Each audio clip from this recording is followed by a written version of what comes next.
Good afternoon dear students. पिछले video में हम लोगों ने एक्सरसाइज 11.1 कंप्लीट कर लिया था। अब आज चलते हैं 11.2 पे और देखते हैं 11.2 में क्या हमें पढ़ना है। बेसिकली 11.2 में भी हमें वेरिएबल्स के बारे में ही पढ़ना है, जो मैंने आपको पहले बताया था। यहाँ पे देख लीजिए, इसमें जो है एक दो फार्मूला है जो आप पहले से जानते हैं। जैसे देखिए पेरीमीटर ऑफ स्क्वायर, ठीक है, इसके बारे में पढ़ना है। तो आपको पता है perimeter of square equal to क्या होता है, ये 4 इंटू साइड होता है, ठीक है। 4 इंटू 1 साइड, मतलब क्योंकि स्क्वायर का सारे साइड बराबर ही होते हैं। तो 4 इंटू 1 साइड की जगह पे अगर हम मान लीजिए कोई एक वेरिएबल मान लेते हैं एल, सपोज दैट, तो perimeter of square equal to क्या हो जाएगा, पेरीमीटर ऑफ स्क्वायर का जो फार्मूला है वो हो जाएगा 4 इंटू एल। तो ये देखिए यहाँ पे एल वेरिएबल है ना, ठीक है। तो मैंने कहा था ना कि इसमें भी वेरिएबल का इस्तेमाल होगा फार्मूले में आपके। तो ये हो गया पेरीमीटर ऑफ स्क्वायर। ऐसे ही दूसरा जो है यहाँ पेरीमीटर ऑफ रेक्टेंगल है। पेरीमीटर ऑफ रेक्टेंगल का फार्मूला क्या होता है, अब इसको मैं डायरेक्ट बता सकता हूँ, 2 इंटू एल प्लस बी। यहाँ देखिए एल और बी ये दो जो वेरिएबल्स इस्तेमाल किए गए हैं, ठीक है। एल मतलब हो जाएगा आपका लेंथ, ठीक है, और बी माने क्या हो जाएगा, ब्रेथ, ठीक है। तो ये दो हो गए आपके वेरिएबल, लेंथ और ब्रेथ, ठीक है। चलिए अब ऐसे ही यहाँ पे आपका एक्चुअली में और कुछ ऐसा खास नहीं है। एक और रूल जो है वो आपको मैं बता देता हूँ जो कि आपके काम आएगा, ठीक है। वो है distributive property. Distributive property basically होता क्या है, एक्चुअली कम्यूटेटिव प्रॉपर्टी का ही एक्सपेंड फॉर्म है डिस्ट्रीब्यूटिव प्रॉपर्टी। कम्यूटेटिव प्रॉपर्टी में आपने पढ़ा होगा, और नहीं पढ़ा होगा तो ध्यान से याद रखिए कि जैसे दो नंबर को अगर मैं ऐड करें, जैसे 2 + 3, ठीक है, तो 2 + 3 करने कितना आता है, 5 आता है, आपको पता है। अगर हमने यहाँ देखिए पहले 2 है बाद में 3 रखा है, अगर इसी को उल्टा कर दे, पहले 3 कर दे बाद में 2 कर दे, तो क्या इसके आंसर पे फर्क पड़ेगा, 3 + 2, ये भी तभी तो 5 रहेगा। तो इसका मतलब चाहे 2 + 3 आप ऐड करिए, ये ठीक है, चाहे 2 + 3 ऐड कीजिए, चाहे 3 + 2, आंसर जो आपका वो 5 ही रहेगा दोनों सिचुएशन में। तो यही प्रॉपर्टी है जिसे हम बोलते हैं कम्यूटेटिव प्रॉपर्टी, ठीक है। In fact commutative property of addition, क्योंकि मैंने आपको एडिशन पे बताया, मल्टीप्लिकेशन में भी यही होता है, फिलहाल उसे अभी पढ़ना नहीं है आपको, ठीक है। या फिर जान ही लीजिए कि जैसे 2 इंटू 3 होता है अगर, तो ये कितना आता है, 6 आता है। ऐसे 3 इंटू 2 करेंगे तो ये भी कितना आ जाएगा, 6 आ जाएगा, तो भी बराबर सेम है। तो यही कम्यूटेटिव प्रॉपर्टी है कि इनके ऑर्डर को बदल दें हम नंबर के, फिर भी हमारे आंसर पे कोई फ़र्क ना पड़े, ये कम्यूटेटिव प्रॉपर्टी है। और एसोसिएटिव में क्या होता है, बस यही जो एक नंबर की बजाय 2 नंबर की बजाय 3 नंबर हो जाता है। जैसे मान लीजिए 2 + 3 और +4, अगर ये 3 नंबर है, ठीक है, इनको ऐड करना, तो देखिए तीनों नंबर इकट्ठा तो ऐड कर नहीं सकते, पहले 2 को करेंगे। तो मान लीजिए पहले 2 और 3 को ऐड करते हैं, तो कितना हो जाएगा, 5, और प्लस ये हो गया 4, तो 5 + 4 कितना हो गया, 9। ऐसे ही यहाँ पे भी हम लिखेंगे 2 + 3 + 4, ठीक। लेकिन इसमें अलग क्या करेंगे हम, अलग इसमें ये करेंगे कि इस बार हम 3 और 4 को पहले ले लेंगे, ठीक है। तो ये आपका 2 + और 3 + 4 कितना हो गया, 7। देखिए अलग कर दिया ना, यहाँ 5 + 4 था, जबकि यहाँ 2 + 7 है, लेकिन आंसर पे फ़र्क नहीं पड़ेगा, आंसर 9 ही आएगा। तो यही जो प्रॉपर्टी आपकी क्या कहलाती है, एसोसिएटिव प्रॉपर्टी। क्यों, क्योंकि इसमें 3 नंबर है। कम्यूटेटिव और एसोसिएटिव में बस यही फ़र्क है, ठीक है। और ऐसे ही मल्टीप्लिकेशन का भी होगा। अब मल्टीप्लिकेशन का मैंने ऑलरेडी बता ही दिया है आपको, ठीक है। तो चलिए अब अपने एक्सरसाइज में चलते हैं 11.2 पे, जिसमें आपको न्यूमेरिकल सॉल्व करने हैं। देखिए यहाँ पे दिया हुआ है कि साइड ऑफ इक्विलेटरल ट्रायंगल वो एल है, तो उसके पेरीमीटर को दिखाना है आपको। बड़ा सिंपल है, कह रहा है कि आपके पास एक इक्विलेटरल ट्रायंगल है। ऐसे मान लीजिए इक्विलेटरल ट्रायंगल, इसके सारे साइड एल है, मतलब ये भी एल है, ये भी एल है, और ये भी एल है। तो इसका पेरीमीटर बताना। तो पेरीमीटर होता क्या है, वैसे तो इसका फार्मूला है, लेकिन मैं ऐसे पेरीमीटर बता दूँ आपको।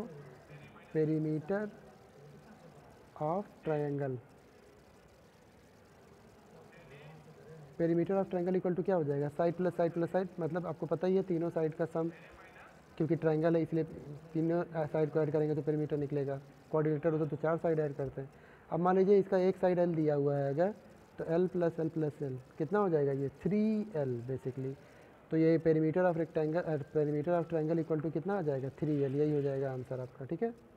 ऐसे ही क्वेश्चन नंबर सेकंड में हेक्सागन है, हेक्सागन वो भी रेगुलर हेक्सागन, सबके साइड जो है यहाँ देखिए एल एल दिए हुए हैं, तो इसका कितना आ जाएगा, डायरेक्ट मैं लिख देता हूँ 6L आ जाएगा। जैसे ट्रायंगल का 3L था, वैसे इसका क्या हो जाएगा, 6L, ठीक है।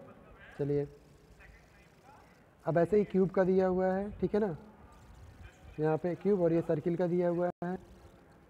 तो क्यूब का तो वैसे आसान है, आप कर लोगे। सर्किल का मैं चलिए बता देता हूँ। देखिए सर्किल यहाँ बना हुआ है, इसमें एक डायमीटर दिया हुआ है आपका AB, ठीक है, और इसका रेडियस दिया हुआ है R। तो कह रहा है आपको कि डायमीटर और रेडियस के बीच में रिलेशन को बताइए कैसे होगा ये। तो सिंपल सी बात है, आप यहाँ देखिए ज़रा सा, आपको पता है ये कि सर्किल का रेडियस, कोई अगर सर्किल है इसके बीच में सेंटर है तो यहाँ से यहाँ जो ड्रॉ करें ये भी रेडियस हो गया आपका, यहाँ से यहाँ ड्रॉ करें ये भी रेडियस, ये भी रेडियस, ये भी रेडियस, ये सब रेडियस ही है और सब आपस में इक्वल होते हैं, ठीक है। तो आप जरा इस फिगर में ध्यान दीजिए, इस फिगर में जो है सी क्या है आपका, यहाँ पे देखिए सी ये सेंटर है, ठीक है, और यहाँ पे देखिए सी पी ये आर दिया हुआ है, रेडियस है। तो अगर ये रेडियस है तो सी ए भी तो रेडियस होगा और सी भी तो रेडियस होगा, सी बी भी। तो इसका मतलब ये भी रेडियस और ये भी रेडियस, ये कितना है आर और ये भी कितना है आर, लेकिन अब इन दोनों को जोड़ेंगे तो ये क्या कहलाएगा, डायमीटर। तो इसका मतलब सिंपल सा हो गया क्या कि diameter D is equal to हो जाता है आर प्लस आर, तो डी इज इक्वल टू आ जाएगा 2r। तो यही हो गया आपका रिलेशन डायमीटर और रेडियस के बीच, किसके, सर्किल के, ठीक है। चलिए ऐसे क्वेश्चन नंबर 5 में देख लीजिए, 5 का एक पार्ट में बताता हूँ, दूसरा आप कर लीजिएगा। इसमें दिया to find the sum of 3 number 14, 27 and 13। We can have 2 ways, 2 तरीका इसमें बताया गया है। पहले में 14 और 27 को ऐड करेंगे, 41 आएगा, फिर 13 ऐड करेंगे, ठीक है, और दूसरे में 27 और 13 को ऐड करेंगे, फिर 40 आएगा, उसमें 14 ऐड करेंगे, तब 54 आएगा। तो क्या है कि this can be done by for any 3 numbers, use this property non necessity property, ये तो मैंने आपको बता ही दिया था। Express this property which we have already studied in the chapter on the whole number in a general way using variable A B C. Oh चलिए, यहाँ पे देखिए ये प्रॉपर्टी इसने खुद करके दिखाया ना, जो मैंने अभी आपको एग्जांपल करके दिखाया था। इसमें इसने ये कहा सीधा सीधा कि बस आपको करना क्या है, आपको यहाँ पे इस बार नंबर ना इस्तेमाल करके वेरिएबल्स इस्तेमाल करने हैं।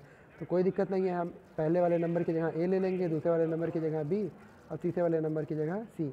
ऐसे ही फिर यहाँ पे इक्वल टू, यहाँ पे भी फिर ए प्लस बी प्लस सी ले लेंगे।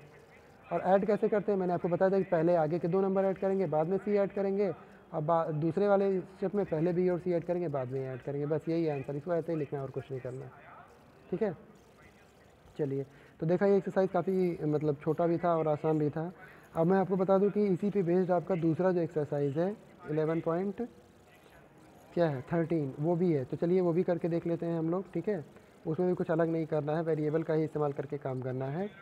देखिए जैसे 11.3 में देखिए क्या दिया हुआ है, पहला क्वेश्चन दिया है कि make up as many expression with the numbers no variable as you can form 3 numbers 5, 7 and 8। यहाँ पे ये कहा गया कि 5, 7 और 8 का इस्तेमाल करके आपको कुछ एक्सप्रेशंस लिख करके दिखाने हैं। हाँ याद है, उसमें वेरिएबल नहीं लिख सकते। तो जैसे 5, यहाँ एग्जांपल देखिए दिया भी हुआ है आपका, ये जैसे मान लीजिए क्या किया, पहले 5 किया है प्लस, बाद में 7 + 8 कर दिया, एक एक्सप्रेशन तो ये हो गया आपका। एक बार ये किया जा सकता है, इसी को पलट के 5 + 7 इधर कर देंगे और 8 बाद में कर देंगे, ये भी हो गया। या फिर एक और किया जा सकता है 5 और प्लस यहाँ 8 - 7 कर सकते हैं, ऐसे भी तो कर सकते हैं। या फिर 5 प्लस यहाँ पे 7 - 8 कर सकते हैं। ऐसे बहुत सारे एक्सप्रेशन आप बना सकते हैं, तो जो मन में आए वो बना लीजिएगा। याद रखिए वेरिएबल नहीं इस्तेमाल कर सकते हैं आप यहाँ पे, केवल नंबर से ही बनाना है, ठीक है। क्वेश्चन नंबर 2 में देखते हैं, दिया हुआ है कि which of the following are expression with numbers only. मतलब ऐसे एक्सप्रेशंस को बताना है जिसमें केवल नंबर हो, वेरिएबल ना हो आपका। तो चलिए देखते हैं, जैसे पहला y + 3, इसमें नंबर तो है 3 लेकिन इसके साथ वेरिएबल है, तो पहला आपका आंसर होगा नहीं, पहला आपका आंसर नहीं होगा। तो कौन सा है, दूसरा, इसमें z है, नहीं होगा। तीसरा, हाँ तीसरा वाला है क्योंकि इसमें कोई वेरिएबल नहीं है। चौथा, हाँ ये भी है क्योंकि इसमें भी कोई वेरिएबल नहीं है। पाँचवा नहीं हो सकता, छठा भी नहीं हो सकता, सातवां ये भी नहीं हो सकता, ठीक है। तो यही 2 ही है आंसर आपका, ठीक। चलिए आइडेंटिफाई, क्वेश्चन नंबर 3 देखिए, identify the operation addition, subtraction, multiplication और division in forming the following expression and tell how the expressions have been formed. सीधा सीधा मैं आपको इसको बता दूं, इसमें ये करना है आपको कि जैसे पहले क्वेश्चन है, इसमें कई पार्ट है। मान लीजिए पहले का ए पार्ट ले लेते हैं, या z+1। तो इसमें ये कह रहा है कि एक्सप्रेशन को कैसे बनाया, इसको वर्ड्स में लिख दो बस। तो सिंपल सा है, वेरिएबल जो है आपका z में आपने क्या ऐड किया है 1, तो यहाँ पे इसमें क्या लिख देंगे 1 इज़ एडेड टू z, बात खत्म। ऐसे लिख दीजिएगा वर्ड में 1 इज़ एडेड टू z, 1 को ऐड किया गया है z में, बस काम खत्म और कुछ नहीं, ठीक है। ऐसे ही मान लीजिए कोई और बता दूं मैं आपको, जैसे सपोज दैट यहाँ लिखा है क्या 2y + 17, ये ले गया हुआ है 2y + 17, यही है ना। तो क्या करना है, देखिए सिंपल से, इसमें y में पहले 2 से मल्टीप्लाई करना है और फिर क्या 17 ऐड करना है। तो इसे कैसे लिखेंगे आप लिखेंगे 17 is added to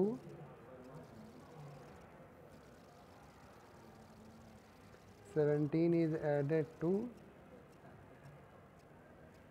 2 times of Y, 2 times of Y. अब ये देखिए 2y को मैंने क्या लिखा है, 2 टाइम्स ऑफ वाई, 2 टाइम मैंने 2 इंटू वाई, 2y और उसमें 17 क्या करना है, ऐड करना है बस। तो ये इस तरीके से लिखना है। तो ये बहुत आसान कर सकते हैं आप, क्यों, क्योंकि क्वेश्चन नंबर 4 देखिए, क्वेश्चन नंबर 4 की हेल्प से आप कर सकते हैं। तो क्वेश्चन नंबर 4 की हेल्प से कैसे करेंगे, क्वेश्चन नंबर 4 में लिख के दिखाया है, और क्वेश्चन नंबर 4 क्वेश्चन नंबर 3 का जस्ट उल्टा है। 4 में यहाँ वर्ड्स में लिखा है और आपको नंबर्स में लिखना है, और 3 में क्या था, नंबर्स में था, आपको वर्ड में करना था। तो कोई दिक्कत नहीं, आई थिंक आपके समझ में आ ही गया होगा। जैसे 4 का मान लीजिए कोई एक आध में बता दो, जैसे सपोज दैट यहाँ लिखा है -p डिवाइडेड बाई 5, तो -p और इसको डिवाइड करना है, तो डिवाइडेड बाई 5, बस यही हो गया आंसर, और कुछ नहीं करना। ठीक है, तो इस तरीके से जो है ये आपका हो गया। क्वेश्चन नंबर 5 में देख लीजिए क्या दिया हुआ है, give expression in the following cases. इसमें फिर वही एक्सप्रेशन बनाना है इसमें। तो ये 11 एडेड टू 2m, तो क्या हो जाएगा, 11 एडेड माने ऐड करना है किसमें, 2m में, तो 11 2m, 11 प्लस 2m हो जाएगा बस। ठीक है, ऐसे ही मान लीजिए जी का है y इज़ मल्टीप्लाइड बाई 5, तो y मल्टीप्लाइड बाई 5, ठीक है, and the result is subtracted from 16, और फिर ये जो आंसर आएगा इसको 16 से सब्ट्रैक्ट करना है, तो -16। एक minute, result is subtracted from 16, इस रिजल्ट को 16 से सब्ट्रैक्ट करना है, इसमें से 16 नहीं, उल्टा हो जाएगा, तो ये 16 में से इसको सब्ट्रैक्ट करना है, तो 16 माइनस y इंटू 5 हो जाएगा बस। ठीक है, तो ये देखा कितना आसान है, ये भी कर सकते हैं आप, कोई दिक्कत नहीं है। ठीक है, क्वेश्चन नंबर 6 पे आइए, चलिए देखते हैं। Form expression using t and 4, use not more than 1 number operation, every expression must have t in it. मतलब t और 4 से आपको एक्सप्रेशन बनाने हैं, और जो है इसमें लिखा हुआ है कि मोर देन 1 ऑपरेशन, एक ऑपरेशन से ज़्यादा इस्तेमाल भी नहीं कर सकते आप। तो सिंपल है, अलग अलग कर लीजिए ना, t+4 कर लीजिए, ठीक है, और t-4 कर लीजिए, फिर 4 - t कर लीजिए, ये अलग हो जाएगा, t डिवाइड बाई 4 कर लीजिए, 4 या फिर कॉमा लगा के 4 डिवाइड बाई t कर लीजिए बस, ऐसे 4 मल्टीप्लाइड बाई t कर लीजिए, अलग अलग सारे एक्सप्रेशन हो गए आपके। ठीक है, तो इस तरीके से देखिए क्वेश्चन नंबर 6 भी आपका हो जाएगा, कोई दिक्कत नहीं होगी आपको। क्वेश्चन नंबर 6 भी कर लीजिएगा, तो दोनों एक्सरसाइज कंप्लीट कर लीजिएगा आप लोग, और कोई समस्या होगी तो मुझे बताइएगा, मैं आपको वो क्वेश्चन सॉल्व करके बता दूंगा, और अगले वीडियो में हम अपने अगले एक्सरसाइज के बारे में बात करेंगे। ठीक है, चलिए।